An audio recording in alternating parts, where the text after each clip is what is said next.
Guys, welcome back to my channel. तर आज आपण जे सिरप बघणार आहोत त्याचं नाव आहे टस्पेल LS सिरप.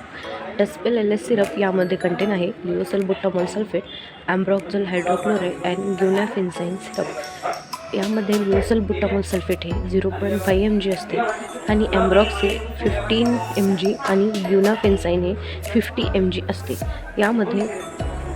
यामध्ये या सिरपचा वापर मुलांमध्ये ब्रॉन्कायटिस आणि ब्रॉन्कियल दमा सारख्या परिस्थितीमध्ये, तसेच कडक श्लेष्मा, घरघर आणि छातीत रक्तसंचय संबंधित सर्व परिस्थितीमध्ये, ब्रॉन्कोस्पाझम संबंधित उत्पादक खोकला व्यवस्थापित करण्यासाठी टस्पेल LS सिरपचा वापर केला जातो. याचे डिसॲडव्हान्टेजेस आहेत उलटी, मळमळ, चक्कर येणे. याचे वेगवेगळे ब्रँडसुद्धा आहेत, जसं की चेरी कफ LS सिरप, कफ्रिल LS सिरप, सोनिन LS सिरप, अलेक्स LS सिरप आणि ॲरोडिल LS सिरप. असे वेगवेगळे कफ सिरप आपण यापुढे बघणार आहोत. तरी आपल्या पेजला फॉलो करा, सबस्क्राईब करा आणि लाईक करा. धन्यवाद.